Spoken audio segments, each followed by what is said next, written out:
एक ऐसा वीर योद्धा जिसने मरते दम तक नहीं टेके औरंगजेब के आगे घुटने।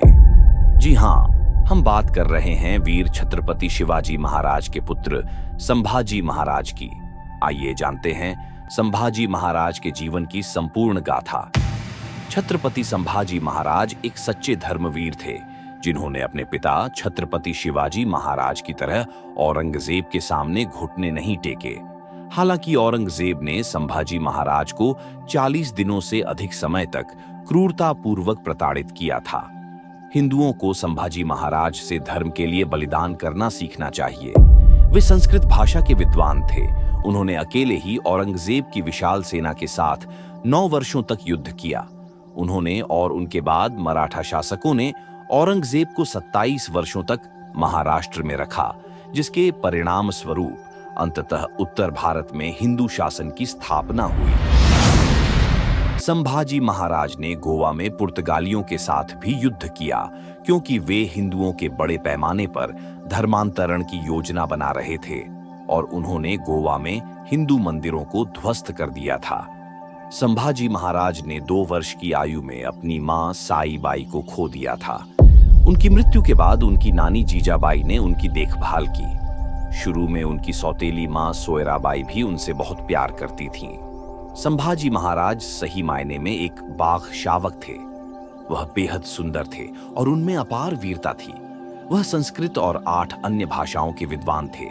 1666 में उनका विवाह येसुबाई से हुआ और बाद में उनके एक पुत्र हुआ शाहू। 6 जून 1674 को शिवाजी महाराज के राज्याभिषेक के समय उन्हें संप्रभु मराठा साम्राज्य का राजकुमार घोषित किया गया। राज्याभिषेक समारोह में आए कई गणमान्य व्यक्तियों ने उनकी कुशाग्रता, बुद्धिमत्ता, व्यक्तित्व और सबसे महत्वपूर्ण उनकी विनम्रता के बारे में लिखा है। एक राजकुमार के रूप में संभाजी महाराज ने एक से अधिक अवसरों पर अपनी बहादुरी और सैन्य प्रतिभा को साबित किया। उन्होंने 16 वर्ष की आयु में रामनगर में अपना पहला युद्ध लड़ा और जीता। 1675 से 76 के दौरान उन्होंने गोवा और कर्नाटक में सफल अभियानों का नेतृत्व किया। शिवाजी महाराज की पत्नी सोयराबाई और कुछ अन्य दरबारियों द्वारा चलाई गई राजनीति ने संभाजी महाराज को उनसे दूर कर दिया। लगभग 1 साल तक संभाजी महाराज ने शिवाजी महाराज का राज्य छोड़ दिया और राजनीति के लिए औरंगजेब के सेनापति दिलेर खान से जुड़ गए। यह शिवाजी महाराज के लिए एक कठोर और बेहद दुखद आघात था। इस प्रक्रिया ने एक तरफ संभाजी महाराज और दूसरी तरफ सोयराबाई के बीच दरार को और बढ़ा दिया। नतीजतन संभाजी महाराज को राजाराम की शादी के लिए आमंत्रित नहीं किया गया और इसके अलावा उन्हें कुछ दिनों बाद छत्रपति शिवाजी महाराज की अचानक मृत्यु के बारे में भी नहीं बताया गया। राजाराम शिवाजी महाराज और सोयराबाई की संतान थे। सोयराबाई और उनके समर्थकों ने संभाजी महाराज को पन्हाला के किले में गिरफ्तार करने की साजिश रची, जहां वे शिवाजी महाराज की मृत्यु के समय ठहरे हुए थे। वे राजाराम का राज्याभिषेक करना चाहते थे और संभाजी महाराज को मराठा सम्राट नहीं बनने देना चाहते थे। हालांकि सरनोबत, जो मराठा सेना के सर्वोच्च कमांडर थे, और सोयराबाई के भाई हंबीर राव मोहिते ने संभाजी महाराज का समर्थन किया, क्योंकि वे सिंहासन के असली उत्तराधिकारी थे। शिवाजी महाराज की मृत्यु के समय महाराष्ट्र पर औरंगजेब की सेना के आसन्न हमले की खबर थी और ऐसे महत्वपूर्ण मोड़ पर संभाजी महाराज जैसे मजबूत नेता की जरूरत थी। इसलिए हंबीर राव ने अपनी बहन का समर्थन नहीं किया और इसके बजाय संभाजी महाराज का पक्ष लिया। अन्नाजी दत्तो सबनीस और अन्य दरबारियों जैसे हिरोजी भोसले, बालाजी आवजी और रूपाजी माने को सोयराबाई का समर्थन करने के लिए गिरफ्तार किया गया और उन्हें युद्ध हाथियों द्वारा कुचलकर मार डाला गया, जिससे उन्हें बहुत क्रूर तरीके से दंडित किया गया। ये मुख्य रूप से हंबीर राव के समर्थन के कारण था कि संभाजी महाराज 1681 में मराठा सिंहासन पर अपने सही स्थान पर आसीन होने में सक्षम थे। संभाजी महाराज ने औरंगजेब को 27 साल तक उत्तर भारत से दूर रखा। संभाजी महाराज ने अपने छोटे से जीवन में जो उल्लेखनीय कार्य किए, उनका संपूर्ण भारत पर दूरगामी प्रभाव पड़ा। इसके लिए प्रत्येक हिंदू को उनका कृतज्ञ होना चाहिए। उन्होंने औरंगजेब की 8 लाख की मजबूत सेना का बहादुरी से सामना किया और युद्ध के मैदान में कई मुगल सरदारों को हराकर उन्हें पीछे हटने पर मजबूर कर दिया। इस कारण औरंगजेब महाराष्ट्र में युद्धों में लगा रहा और इस प्रकार शेष भारत लंबे समय तक औरंगजेब के अत्याचार से मुक्त रहा। इसे संभाजी महाराज की सबसे बड़ी उपलब्धि माना जा सकता है।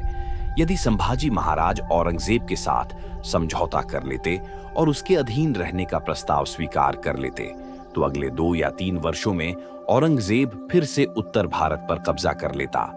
हालांकि संभाजी महाराज और अन्य मराठा शासकों के संघर्ष के कारण औरंगजेब 27 वर्षों तक दक्षिण भारत में युद्धों में फंसा रहा। इससे उत्तर भारत के बुंदेलखंड, पंजाब और राजस्थान प्रांतों में नए हिंदू राज्यों की स्थापना में मदद मिली, जिससे वहां हिंदू समाज को सुरक्षा मिली। संभाजी महाराज के पिता का राज्य औरंगजेब के हाथों खो देने के सरल आरोप की जांच करना उचित होगा। आइए देखें कि मराठों के हाथों में क्या बचा रहा और उनकी क्रूर मृत्यु के समय दुश्मन को कितना नुकसान हुआ। संभाजी महाराज के शासनकाल के दौरान संघर्ष का पूरा ब्यौरा, मुगल सेनाओं की प्रगति यदि कोई हो, तथा मराठों द्वारा की गई वीरतापूर्ण रक्षा और उनकी आक्रामक और जवाबी रणनीति हमें शिवाजी के लाभों की रक्षा के लिए संभाजी महाराज और मराठों के प्रयासों का मूल्यांकन करने में मदद करती है। यह इस आरोप का भी खंडन करता है कि संभाजी महाराज ने सब कुछ खो दिया था। मुगलों ने अपना आक्रमण 1681 में दक्षिण महाराष्ट्र के उत्तरी क्षेत्र के नासिक बागलान में शुरू किया। वर्ष 1686 तक मुगल सेना किसी भी किले पर कब्जा करने में सफल नहीं हुई थी। हालांकि मुगल सेना ने संभाजी महाराज के शासनकाल के अंतिम 2 वर्षों के दौरान कुछ किलों पर कब्जा कर लिया था, लेकिन औरंगजेब को विश्वासघात को प्रोत्साहित करने के लिए मजबूर होना पड़ा। 1686 के अंत में किलेदार आसुजी को मनसब देकर मुगलों ने सलहेर किला ले लिया। 1687 में रामसेज को भी धोखे से जीता गया। 1688 के अंत और 1689 की शुरुआत में मुगलों ने धोखे से हरीशगढ़, त्रिंगलवाड़ी, मदनगढ़, मोरदंत, औंधा और करनी को हासिल किया। 1689 की शुरुआत में माताबर खान ने श्यामराज और तेलंगराव को नकद और मनसब देकर त्रिंबकगढ़ पर कब्जा कर लिया। पट्टागढ़ इस पैटर्न का एक अपवाद है। सीधी लड़ाई के बाद इस पर कब्जा कर लिया गया। संक्षेप में यह कहा जा सकता है कि मराठों ने 1686 तक अपने लगभग सभी इलाकों पर कब्जा कर लिया था और अंत में उनके खिलाफ हथियार नहीं बल्कि विश्वासघात के हथियार ही कारगर साबित हुए। मुगलों ने 1681 से दक्षिणी महाराष्ट्र के मध्य भाग अर्थात तालकोणकण, कल्याण भिवंडी, कोथलागढ़, पुणे और सातारा क्षेत्र की ओर रुख किया। माताबर खान, जिसने औरंगजेब को इन क्षेत्रों की कठिनाइयों के बारे में सूचित किया था, ने राजा संभाजी महाराज की मृत्यु के बाद ही कल्याण भिवंडी, पुरगदी और तालकोणकण के अन्य किलों पर कब्जा कर लिया। हालांकि मुगलों ने 1684 के अंत में कोथालागढ़ पर कब्जा करने में सफलता प्राप्त की। किलेदार द्वारकोजी को 2500 अशरफियों की रिश्वत देकर 21 अगस्त 1688 को माताबर खान ने किला माहौली पर कब्जा कर लिया। वर्ष 1684 के मध्य में भले ही औरंगजेब ने सुरपुर, शिरवल और सूपे पर कब्जा करने में सफलता प्राप्त कर ली थी, लेकिन संभाजी महाराज ने रोहिदा, पुरंदर, श्रीवर्धन, राजमाची, सिंहगढ़, राजगढ़ और रायगढ़ जैसे सभी महत्वपूर्ण किलों पर कब्जा करना जारी रखा। 1687 के अंत में मुगलों ने सितंबर 1689 तक सतारा, पराली, निम्ब, चंदन, वंदन, कराड़, माझगांव और मासर पर अपना कब्जा स्थापित करने में सफल रहे। 1689 से मुगलों ने वाई में अपने थानेदार को तैनात किया। दक्षिण कोंकण में मराठों ने संभाजी महाराज के शासनकाल के अंत तक संगमेश्वर, राजापुर, पन्हाला, मलकापुर, खेलना, परगढ़, कोपल, बहादुरबंदा, शिरोले और फोंडा पर कब्जा कर लिया। गोवा में मुगलों ने फरवरी 1689 से ही अंतर्राज महल में अपना शासन स्थापित कर लिया था। उत्तरी कोंकण में मराठों ने कुलाबा, खंडेरी, राजकोट, सागरगढ़, पद्मदुर्ग और चेऊल तथा इनके आसपास के क्षेत्र पर अपना नियंत्रण बनाए रखा था। कर्नाटक में मराठों ने वर्ष 1687 से 1688 में बेंगलुरु, दौडाबलापुर, तुमकुर, चिकनहल्ली को खो दिया, जबकि वह जिंगी, तंजौर और इनके आसपास के क्षेत्रों पर अपना नियंत्रण बनाए रखने में सफल रहे। एक बात तो पक्की है कि औरंगजेब जो पूरी तरह सफल नहीं हुआ, उसने मराठा साम्राज्य का एक बड़ा हिस्सा संभाजी महाराज की मृत्यु के तुरंत बाद ही जीता। छत्रपति राजाराम और ताराबाई के नेतृत्व में सामूहिक नेतृत्व ने बहुत बहादुरी से लड़ाई लड़ी, ताकि मुगल बादशाह एक चौथाई सदी के लंबे संघर्ष के बाद भी वह हासिल न कर सके जो उसने करने की कसम खाई थी। वह मराठा राज्य पर कभी भी पूर्ण नियंत्रण हासिल नहीं कर सका। शिवाजी महाराज की मृत्यु के तुरंत बाद दक्षिण का स्वामी बनने के उसके संकल्प और महत्वाकांक्षा को संभाजी महाराज और उनके उत्तराधिकारी राजाराम ने विफल कर दिया।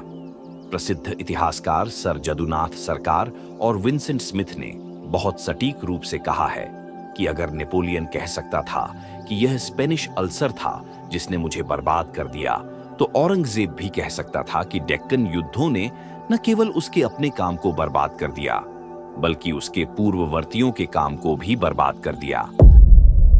कोई आश्चर्य नहीं कि विंसेंट स्मिथ ने टिप्पणी की कि डेक्कन न केवल औरंगजेब के शरीर की कब्र थी, बल्कि उसका साम्राज्य भी था।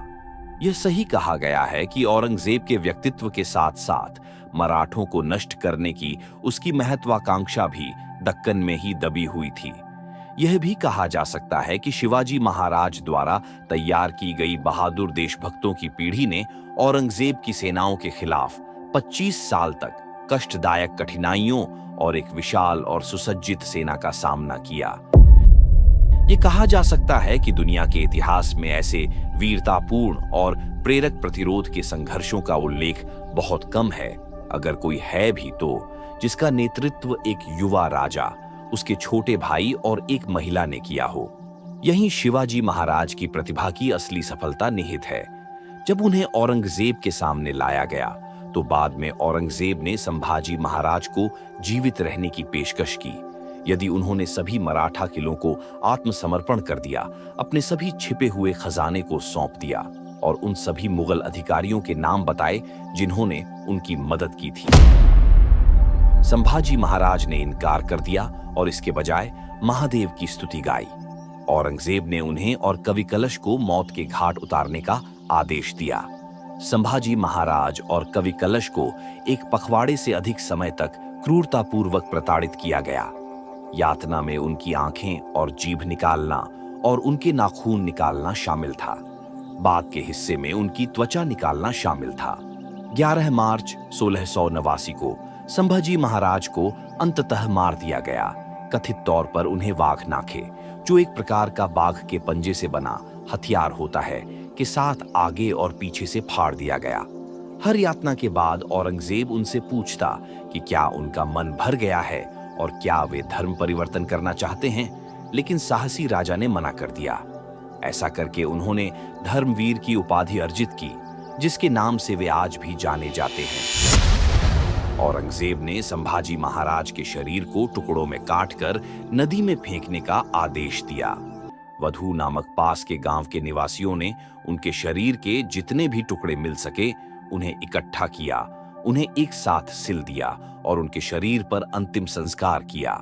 बाद में इन ग्रामीणों ने वर्तनीय वरीयता के अनुसार शिवले या शिवालय उपनाम का उपयोग करना शुरू कर दिया, जिसका मराठी भाषा में अर्थ सिलाई होता है। संभाजी महाराज की मृत्यु के साथ ही मराठा संघ में अव्यवस्था फैल गई। उनके बाद उनके छोटे भाई राजाराम ने मराठों का नेतृत्व किया। मराठा सेना के सेनापति महालौजी घोरपड़े, जो हम्बीरराव मोहिते के उत्तराधिकारी थे, संगमेश्वर में घात लगाकर किए गए हमले में मारे गए। संभाजी महाराज की मृत्यु के कुछ दिनों बाद राजधानी रायगढ़ मुगलों के हाथों में चली गई और संभाजी महाराज की पत्नी और बेटे को पकड़ लिया गया। हालांकि संभाजी महाराज की यातना और वीरतापूर्ण मृत्यु ने मराठों के बीच अभूतपूर्व एकता और वीर भावना को जन्म दिया।